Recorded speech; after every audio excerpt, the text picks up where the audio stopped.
नमस्कार दोस्तों, मैं सी दिनेश हाजिर हूँ एक और नई वीडियो में आप लोगों के साथ में। दोस्तों, हमारा एक सेक्शन चल रहा था, section number 15 value of taxable supply. ठीक है, तो हमने सेक्शन नंबर 15 में हमने उसका इंक्लूजन कवर कर लिया था, एक्सक्लूजन कवर कर लिया था। उसके बाद में हम चले गए थे रूल्स में, क्योंकि कई बार क्या होता है हमारे वैल्यू जो वो सेक्शन से नहीं निकल पाती, तो हमें रूल्स में जाना पड़ता है। तो हमने रूल्स में भी इसके 3 रूल ऑलरेडी हम लोग पिछली वीडियो में कवर कर चुके हैं। उनके डिस्क्रिप्शन में जो उसका जो लिंक है वो मैं अपनी डिस्क्रिप्शन में दे दूंगा इस वीडियो के, जिसमें हमने रूल नंबर 27, रूल नंबर 28 और रूल नंबर 29 कवर कर लिया है। ठीक है, आज हम बात करेंगे रूल नंबर 30, रूल नंबर 31 और रूल नंबर 31A। ठीक है, आज हम 3 रूल कवर करेंगे। रूल नंबर 31B हम अगली वीडियो में कवर करेंगे, देन उसके बाद में रूल नंबर 32 आएगा इसका। तो ये भी थोड़ा सा और लंबी होने वाली है वीडियो इसके बाद में, मतलब 2-3 वीडियोस और आएंगी मेरी भी डिटर्मिनेशन के ऊपर। ठीक है, तो रूल नंबर 30 और रूल नंबर 31 में पिछली वीडियोस में भी अपने कवर कर चुका हूं। वैसे तो रूल नंबर 27 में भी इसका जिक्र आया था, रूल नंबर 28 में भी आया था, रूल नंबर 29 में भी आया था। ठीक है, ये 2 सेक्शन वहां, ये 2 रूल हमारे वहां पर भी आ चुके हैं, तो इसमें मैं ज्यादा टाइम नहीं लगाऊंगा। इसको मैं जल्दी जल्दी से आपको बता देता हूँ कि ये रूल बोल क्या रहे हैं। तो रूल नंबर 30 में ये बोलता है कि value of supply based on goods. Value of supply किसकी? ये गुड्स भी हो सकता है और सर्विस भी हो सकता है। ठीक है, गुड्स या सर्विस कुछ भी हो सकता है। तो value of supply of goods और सर्विस बेस्ड ऑन कॉस्ट। ठीक है, ये हम कब जाते हैं? जब हमारा रूल नंबर 27, 28 या 29 में अगर हम कोई वैल्यू नहीं डिसाइड कर पा रहे हैं, ठीक है, तब हम लोग रूल नंबर 30 के अंदर आ जाते हैं। तो रूल नंबर 30 में यह बोलता है कि जो आपकी कॉस्ट आ रही है किसी गुड्स को मैन्युफैक्चर करने की, यह रूल में ये और बता दूं, यह रूल ज्यादातर आपका गुड्स के केस में ही लगता है। मोस्टली ये गुड्स के केस में ही लगेगा आपका। रीजन नहीं, क्योंकि मैन्युफैक्चरिंग कॉस्ट गुड्स के केस में ही आती है, सर्विस के केस में कोई मैन्युफैक्चरिंग कॉस्ट नहीं हो सकती आपकी। ठीक है, तो यहां पे बोलता है कि जो आपकी कॉस्ट आ रही है उसके ऊपर आप 10% और ऐड कर लो, मार्जिन अपना 10% मार्जिन ऐड करो, और जो वो वैल्यू आएगी आपकी, जो भी आपकी ये वैल्यू आई, ये आपकी टैक्सेबल वैल्यू है। ठीक है, टैक्सेबल वैल्यू है और इसी के ऊपर आपको प्लस जीएसटी कर देना है। ठीक है, तो ये जो वैल्यू है ये टैक्सेबल वैल्यू है एज पर रूल 30। अब मान लीजिए कॉस्ट को, इसी गुड्स को बनाने की कॉस्ट आपकी 100 रुपए आती है। ठीक है, तो उसने कहा उसका 10%, तो इसका 10% अगर आप निकालेंगे तो ये आएगा 10 रुपए। ठीक है, तो यानी कि वैल्यू, टैक्सेबल वैल्यू कितनी होगी? 110 रुपए। ठीक है, 110 रुपए आपकी टैक्सेबल वैल्यू हो जाएगी। ठीक है, इसके ऊपर आपको जीएसटी चार्ज कर लेना है। ठीक, ये हमारा रूल नंबर 30 है। इतना सा, ये हमारे पीछे हम रूल्स में कवर कर चुके थे ऑलरेडी 3 रूल्स के अंदर, इसलिए मैंने इसमें ज्यादा टाइम नहीं लगाया। अगला आता है रूल नंबर 31। सर्विस के केस में, सर्विसेज के केस में अगर आपकी वैल्यू रूल नंबर 27 से भी नहीं निकल सकती, 28 से भी नहीं निकल सकती, 29 से भी नहीं निकल सकती, तो ये रूल ये कहते हैं, ये रूल्स के अंदर ये बोला गया है कि आपको सर्विस के केस में रूल नंबर 30 के पास जाने की जरूरत नहीं है, आप डायरेक्ट 31 में आ सकते हैं। ठीक है, डायरेक्ट 31 में आ सकते हैं, तो आप सर्विस के केस में डायरेक्ट जा सकते हैं। ठीक है, तो ये क्या बोलता है? ये बोलता है प्रिंसिपल और general provision of section 15 means reasonable. अगर आपकी कोई भी वैल्यू पीछे के सेक्शन रूल से नहीं निकल पा रहे और रूल 30 भी फेल हो जाता है, रूल 30 से भी वैल्यू नहीं निकाल पा रहे हैं, तो आपको रूल नंबर 31 में चले जाना। रूल नंबर 31 बोलता है कि भैया रीजनेबल आप देख लो, एक प्रिंसिपल, एक जनरल प्रोविजन आप देखो, सेक्शन 15 क्या बोल रहा है।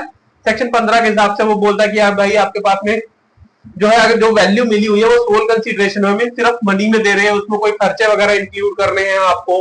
ठीक है, तो वो सब आप इंक्लूड कर लो, जनरल प्रोविजन लगा लो, जो जनरली मार्केट में जो भी मैक्सिमम जो बेस्ट जजमेंट हो सकता है, आप वो बेस्ट जजमेंट लगा करके वो वैल्यू आप निकाल लो, और जो वो वैल्यू आएगी हम वही वैल्यू आपकी मान लेंगे कि ये आपकी जो है इसकी टैक्सेबल वैल्यू है किसी भी गुड्स की या फिर सर्विस की। ठीक है, ये हमारी जो रूल है, ये हमारा सबसे लास्ट ऑप्शन होता है गुड्स या सर्विस के केस में, जब हमारा कोई भी रूल में हम लोग वैल्यू नहीं निकाल पाते या सेक्शन से वैल्यू नहीं निकाल पा रहे, मींस सब फेल हो गया, देन हम रूल नंबर 31 के पास जाते हैं। ठीक है, उसके बाद में आता है हमारा रूल नंबर 31A। अब ये थोड़ा सा ध्यान से समझने वाली बात है, क्योंकि यहां पे जो बात आ जाती है, ये आपका रूल नंबर 31A जब लगता है, जब वैल्यू ऑफ सप्लाई आपको निकालनी हो in case of lottery, batting, gambling या फिर हॉर्स रेसिंग। मींस जहां पर भी आपकी वर्ड ऐसे यूज नहीं करना चाहिए, जो कहते हैं कि जहां पर भी आपकी जुए की बात आ जाती है, यानी कि जुआ, ठीक है ना, लॉटरी हो, बैटिंग हो, गैम्बलिंग हो, हॉर्स रेसिंग हो, जब इन केस में आपको वैल्यू ऑफ सप्लाई निकालनी होती है, इन केस के अंदर जब वैल्यू ऑफ सप्लाई निकालनी होती है, देन उस केस में आपको रूल नंबर 31A के पास जाना पड़ता है। उसमें गवर्नमेंट कहती है हम सेक्शन 15 के हिसाब से नहीं मानेंगे, आप इस रूल में जो हमने वैल्यू बताई है, जैसा तरीका बताया है, आप उसको यूज करो और वैसे वैल्यू निकालो। तो value of supply in case of lottery, सबसे पहले बात करो मैं लॉटरी। तो लॉटरी के केस में गवर्नमेंट ने बोल रखा है, जीएसटी डिपार्टमेंट ने बोलता है कि लॉटरी के केस में जो आपकी फेस वैल्यू है टिकट की,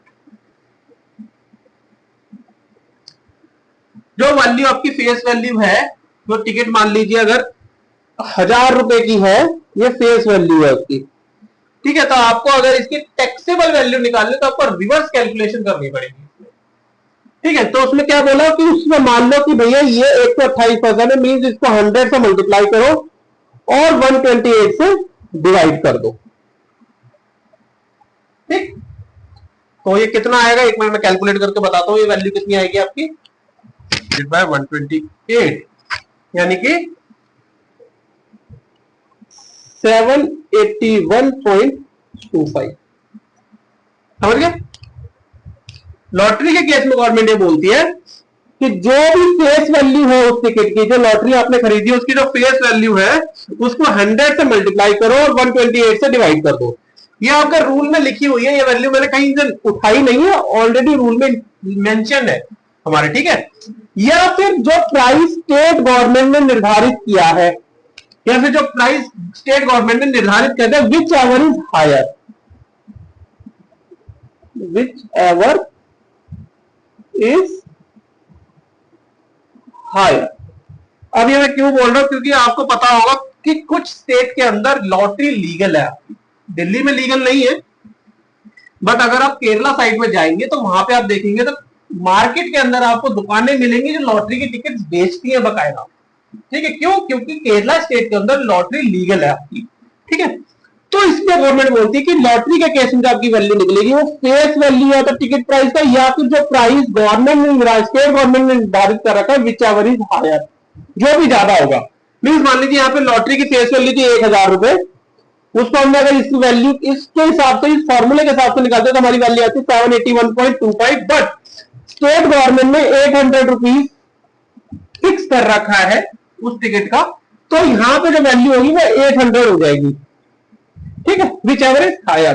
बट मान लीजिए स्टेट गवर्नमेंट बोल देती है ये 700 ही है, पर इस वैल्यू के हिसाब से हमारी जो वैल्यू आ रही है वो 781.25 आती है, ठीक है। तो जो ये वैल्यू हो जाएगी, ये फिर हमारी विच एवर इज हायर में 781.25, ठीक है। तो विच एवर इज हायर। उसके बाद में जब लॉटरी कंप्लीट हो गया आपको, अब आती बारी हमारी बैटिंग, गैम्बलिंग या हॉर्स रेसिंग की, ठीक है। तो बैटिंग, गैम्बलिंग या हॉर्स रेसिंग के अंदर ये बोलती है स्टेट, इसमें जो जीएसटी डिपार्टमेंट बोलता है कि बैटिंग में, गैम्बलिंग में या हॉर्स रेसिंग के अंदर जो आपने अमाउंट एज अ बेट लगाया है, मतलब आपने जो शर्त लगाई है, जो अमाउंट शर्त के रूप में पे किया, मान लीजिए आप जैसा सुनते 1 का 10, 1 का 10, 1 का 10, 1 का 10, इस तरीके से आप कई बार देखेंगे कि कहीं पे अगर आप लॉट इस तरीके की बैटिंग या गैम्बलिंग हो रही तो वो बोलते हैं, उसका मतलब क्या है, 1 रुपया लगाओ, अगर आप जीत गए तो आपको 1 के 10 मतलब 10 रुपए वापस मिलेंगे, ठीक है। तो ये होता है 1 का 10 का मतलब, ठीक। तो इसमें गवर्नमेंट ये बोलती है, इसमें जो जीएसटी डिपार्टमेंट बोलता है कि अगर इस तरीके का कोई है बैटिंग, गैम्बलिंग या हॉर्स रेसिंग में आप कोई पैसा लगा रहे हैं जहां पे आपको थोड़ा अमाउंट लगाने के बाद में ज्यादा अमाउंट मिलने वाला है, ठीक है, तो कहते हैं जो भी आपने बेट लगाई है और द अमाउंट पे टू द टोटली सीटर, मतलब जो बंदा वहां पे करेक्शन कर रहा है उस अमाउंट को, जो अमाउंट आपने उसको पे किया। मींस मान लीजिए अगर आपने बैटिंग, गैम्बलिंग, हॉर्स रेसिंग में आपने, या हॉर्स रेसिंग में कोई अमाउंट लगाया, आपने लगाया 1000 रुपए, आपने बैट लगाई या 1000 रुपए टोटल को पे करे, ठीक है, और आपको जीतने पे 1 लाख रुपए अगर मिल जाते हैं, ठीक है, या 1 लाख रुपए यहाँ पे जीतने पे आपको, अगर आप जीत गए तो 1 लाख रुपए मिल जाते हैं, तो यहाँ पे जो वैल्यू मानी जाएगी, वैल्यू ऑफ सप्लाई जो मानी जाएगी इस केस के अंदर, वो आपकी 1000 रुपए मानी जाएगी, जो अमाउंट आपने एज अ डेट लगाया हुआ है, ना कि वो अमाउंट जो आपका एज एक्शनेबल क्लेम मिलेगा। ये जो अमाउंट है ये क्या है, ये एक्शनेबल क्लेम है ना, कि अगर आप जीतेंगे तब मिलेगा, अभी जीते नहीं है, जीतोगे तो मिलेगा, लेकिन जीतने के लिए आपने पैसा कितना लगाया है, वो 1000 रुपए लगाया, तो ये आपकी वैल्यू ऑफ टैक्सेबल सप्लाई मान ली जाएगी इसके रूल नंबर 31A में। ठीक है, यहां तक आपको क्लियर हो गया, रूल नंबर 31A हो गया हमारा। इसी तरीके से एक रूल इसमें और है, rule number 32O, rule number 31B और रूल नंबर 31C। तो मैं एक बार रूल नंबर 31B भी आपको इसके साथ में ही बता देता हूं। ठीक है, रूल नंबर 31B, ठीक है, रूल नंबर 31B क्या बात करता है, जैसे कि आप ये गैम्बलिंग क्या होती है, ये वाली जो आपने रूल नंबर 31 ये है, इसमें आप फिजिकली लगाते हैं पैसा, बट रूल नंबर 31B के अंदर आप ऑनलाइन में लगाते हैं। ठीक है, online gaming,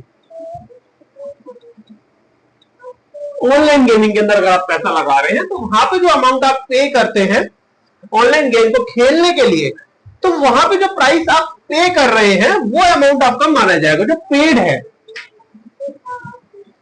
paid to the gaming company. ठीक है, पेड टू गेमिंग कंपनी,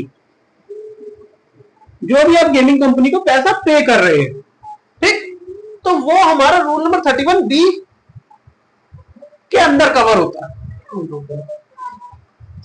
तो ये जो अमाउंट आपने ऑनलाइन गेमिंग कंपनी को पे करा, अब इसके अंदर क्या होता है, इसमें अमाउंट आप दो तरीके से पे कर सकते हैं, एक तो आप मनी फॉर्म में दे सकते हैं, ठीक है, मनी फॉर्म, और एक आपका होता है वर्चुअल एसेट्स,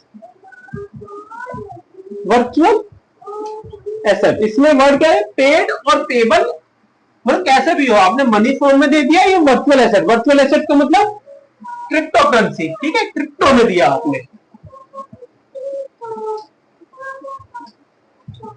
ठीक है, क्रिप्टो करेंसी के अंदर अगर कोई अमाउंट देता वो भी यहाँ पे कवर हो जाएगा। बट इसका एक प्रोवाइजो भी है, प्रोवाइजो ये है कि अगर मान लीजिए, होता क्या, आपने ऑनलाइन गेमिंग वगैरह में देखा होगा, आपने अगर जब, अब तो शायद ये इंडिया के अंदर बंद कर दिया गया है, बट पहले जो था उसमें यह था कि अगर आप मान लीजिए कोई पैसा अमाउंट लगा रहे हैं उसके अंदर, मान लीजिए आपने 100 रुपए लगाए, ठीक है, आपने गेम खेली, बट आपने पूरे 100 रुपीज की नहीं खेली, आपने खेली ही सिर्फ 70 रुपीज की, तो 70 रुपए आपने यूज कर लिए, 30 रुपए अभी भी आपके बच गए। तो इसमें जो वैल्यू टैक्सेबल सप्लाई है, उसमें जीएसटी डिपार्टमेंट ये कहता है कि भाई हम जब आपकी टैक्सेबल वैल्यू कंसीडर करेंगे तो हम पूरी 100 ही कंसीडर करेंगे, हम 70 कंसीडर नहीं करेंगे, ये मान करके कि आपको 30 रुपए वापस मिल गए, ये प्रोवाइजो बोलता है इसका। ठीक है, तो इसके अंदर जितना पैसा ये मनी फॉर्म में दिया या चाहे वर्चुअल एसेट के फॉर्म में दिया, अगर आपने किसी ऑनलाइन गेमिंग कंपनी को कोई भी अमाउंट, अगर आप रूल 31B के हिसाब से बोल रहा है क्या, अगर आप देते हैं तो वो आपकी वैल्यू ऑफ टैक्सेबल सप्लाई मान ली जाएगी, प्रोवाइडेड कि आपको कोई अमाउंट अगर कोई कंपनी वो रिफंड भी कर देती तो वो आपकी जो है टैक्सेबल वैल्यू से डिडक्टेबल नहीं होगा। एनी अमाउंट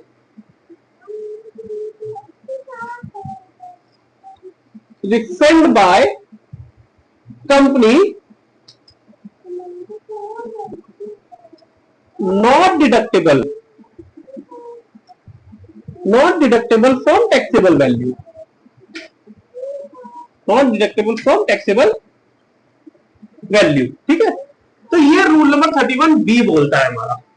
ठीक है, रूल नंबर 31B,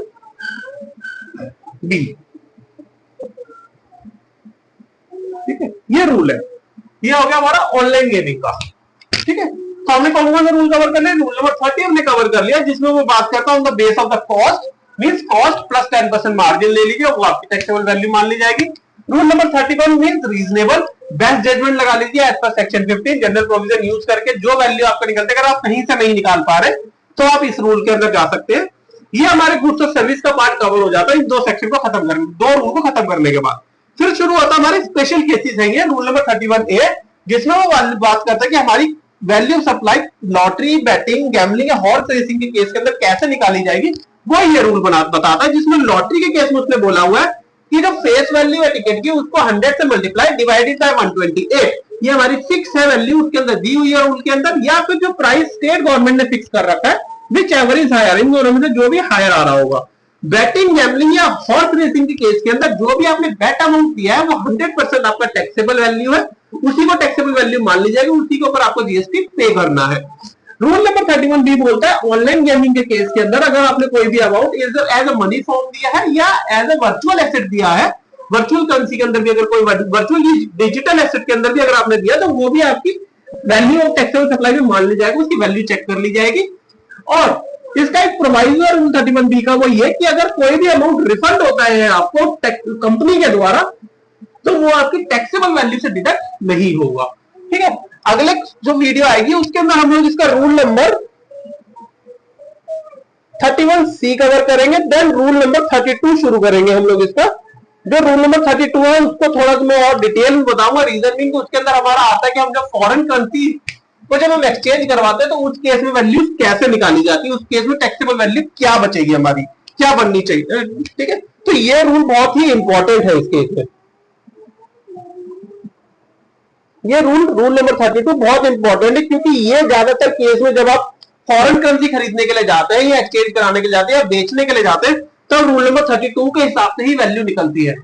ठीक है, तो ये हमारा अभी आज का क्रक्स है। इसके रिलेटेड अगर आपको कोई भी इशू है या कोई क्वेरी है कि भाई हमारे को ये रूल नहीं समझ में आया या हमारे को कोई पुराना रूल हमारे को कोई समझना है, ठीक है, इससे रिलेटेड लाइक रूल नंबर 27 समझना है, 28 समझना है, 29 समझना है, रूल 30 है, रूल 31 है, रूल 31A है, रूल 31B है, जहां तक मैंने अभी तक करवाए हैं अपनी वीडियोस के अंदर। अगर इससे रिलेटेड आपको कोई भी सेक्शन कोई भी रूल के अंदर दिक्कत आ रही है या फिर सेक्शन से रिलेटेड कोई दिक्कत है, सेक्शन 15 जो मैंने अभी पिछले वीडियोस में कवर करा है, सेक्शन 7 जो मैं स्कोप ऑफ सप्लाई भी कवर कर चुका हूं अपनी वीडियो के अंदर, या आपको रजिस्ट्रेशन से रिलेटेड कोई प्रॉब्लम है तो वो आप मेरे से पूछ सकते हैं। मेरे यूट्यूब पेज पे आप कमेंट छोड़ दीजिएगा, मैं उसका डेफिनेटली रिप्लाई कर दूंगा। प्लीज कमेंट के अंदर अगर आप छोड़ते हैं तो अपना क्वेश्चन पूरा लिखिएगा उसके अंदर ताकि मैं समझ पाऊं। और अगर आपको कोई और इससे रिलेटेड ज्यादा इशू है तो आप मेरी मेल आईडी नोट कर सकते हैं। मेरी मेल आईडी है ca.dinesh27@gmail.com। मैं मेंशन भी कर देता हूं, अगर आपको कोई इशू आता है तो आप मेरे को मेल भी कर सकते हैं ca.dinesh27@gmail.com। ठीक है, आप इस मेल आईडी पे मेरे को मेल छोड़ दीजिएगा और मेल के अंदर अपना कॉन्टैक्ट नंबर और मेल आईडी प्लीज मेंशन कर दीजिएगा ताकि मैं अगर कोई भी रिप्लाई करूं तो आपको प्रॉपर वो रिप्लाई मिल जाए। ठीक है, बाकी ऐसी अपडेटेड वीडियोस के लिए मेरे चैनल को लाइक और सब्सक्राइब कर ले और जिसको ये डिटेल में समझना हो उसके साथ में शेयर कर दे ताकि उनको कोई प्रॉब्लम ना आए। ठीक है, मैं दिनेश मिलता रहूंगा आपसे ऐसी अपडेटेड वीडियोस के अंदर के लिए अगली वीडियोस के अंदर, तब तक के लिए बाय बाय।